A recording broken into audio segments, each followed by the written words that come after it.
Welcome to chess school Assam. আজি আমি চেছ board আৰু চেছ পিচেছৰ বিষয়ে শিকিম। চেছ বোৰ্ডৰ নম্বৰ 1 কথা, যেতিয়া আমি চেছ বোৰ্ডখন পাতো তেতিয়া আমাৰ ৰাইট হেণ্ড সাইডে আমি বগা লওঁ বা কলা লওঁ সেইটো লগত কথা নাই। ৰাইট হেণ্ড সাইডৰ প্ৰথম স্কোয়াৰটো সদায় বগা হ'ব লাগিব। যেনেকৈ এতিয়া বগা আছে, ৰাইট হেণ্ড সাইড স্কোয়াৰটো হোৱাইট হৈছে। আৰু যদি আমি ফ্লিপ কৰি দিওঁ ব্লেক হৈছে, ব্লেকৰো ৰাইট হেণ্ড সাইডটো সদায় বগা হ'বই লাগিব, তেতিয়াহে বোৰ্ডখন পতা কাৰেক্ট হৈছে বুলি আমি কম।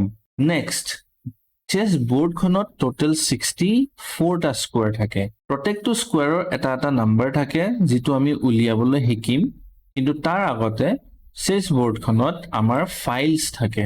তো A B C D E F G আৰু এইচ। তো এ পৰা এইচৰ লগে আমাৰ ফাইল আছে, যিহেতু লিখা আছে আপোনালোকে দেখিছে চেছ বোৰ্ডত এ বি চি ডি এনেকে নৰ্মেলি লিখা থাকে। Next, rank. তো this is first rank, second rank, third rank, fourth rank, fifth rank, sixth rank, seventh rank আৰু এইটো এইথ ৰেংক। এইটো সদায় বগা যোন পিনে আছে বগাৰ পিনৰ পৰাই সদায় ফাৰ্ষ্ট ৰেংক হ'ব আৰু কলাৰ পিনে লাষ্ট ৰেংক যিটো এইথ ৰেংক হ'ব। এই কথাটো সদায় মনত থব। আৰু এতিয়া আহি যাওঁ আমি স্কোয়াৰ নাম্বাৰ। যিকোনো এটা স্কোয়াৰৰ এটা নাম্বাৰ থাকে, সেইটোৱে হেল্প কৰে আমাক ডিসাইড কৰিবলৈ বা নোটেশন লিখিবলৈ। তো নাম্বাৰটো আমি কেনেকৈ উলিয়াম? সাপোজ এইটো স্কোয়াৰ, এই স্কোয়াৰটোৰ নাম্বাৰ উলিয়াবৰ কাৰণে আমি ফাৰ্ষ্ট ফাইল, কোনটো ফাইলত আছে ই ফাইল, তাৰপিছত কোনটো ৰেংকত আছে ফোৰ্থ ৰেংক। সো এই স্কোয়াৰটো নাম্বাৰ হ'ব E4। বহুত ইজি। এতিয়া এইটো স্কোয়াৰ নাম্বাৰ, ৰেড স্কোয়াৰটো নাম্বাৰ যদি আমি উলিয়াব হয় আমি একে প্ৰসেস ইউজ কৰিম। কোনটো ফাইলত আছে? Correct D file. কোনটো ৰেংকত আছে? Correct fifth rank. So D5 এই স্কোয়াৰটোৰ নাম্বাৰ হ'ব। সদায় মনত থবা আমি ফাৰ্ষ্ট সদায় এলফাবেট, দ্যাট মিন্স ফাইলটো চাম, তাৰ পিছত আমি ৰেংকটো চাম। এইকেইটা বহুত ইজি প্ৰসেস হয়। প্ৰত্যেকটো স্কোয়াৰৰ নাম্বাৰ তোমালোকে নিজৰ চেছ বোৰ্ডত বিচাৰি চাবা। এতিয়া আমি আহি যাওঁ আমাৰ white and black pieces. White আৰু ব্লেক পিচ যেতিয়া আমি পাতো বহুতৰে কনফিউজন থাকে। তো কনফিউজনটো কি? বগা ৰজা কোনটো ঘৰত বহে আৰু কলা ৰজা কোনটো ঘৰত বহে।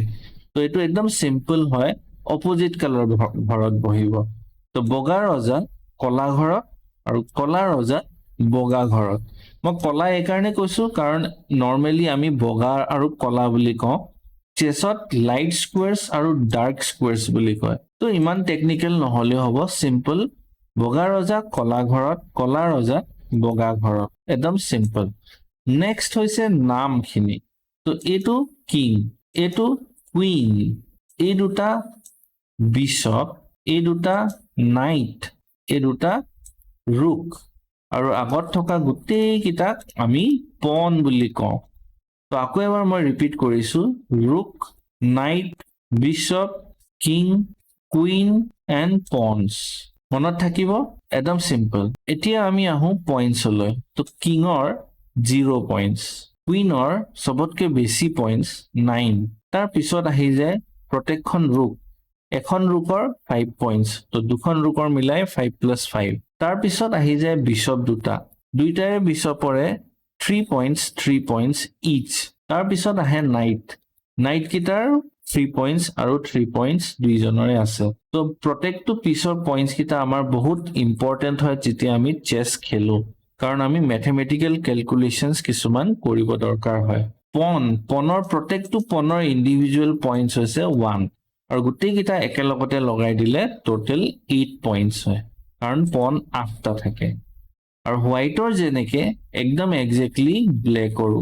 তো মই আৰু এবাৰ ৰিপিট কৰিছো, 0 কিঙৰ, কুইনৰ 9, ৰুক এখনৰ হৈছে 5, বিশপ ইন্ডিভিজুৱেলি 3 পইণ্টছ, নাইট দুটাৰ এটা এটা নাইটৰ 3 পইণ্টছ, আৰু তাৰ পাছত পনকিটাৰ পইণ্টছ প্ৰত্যেকজনৰে 1 পইণ্ট।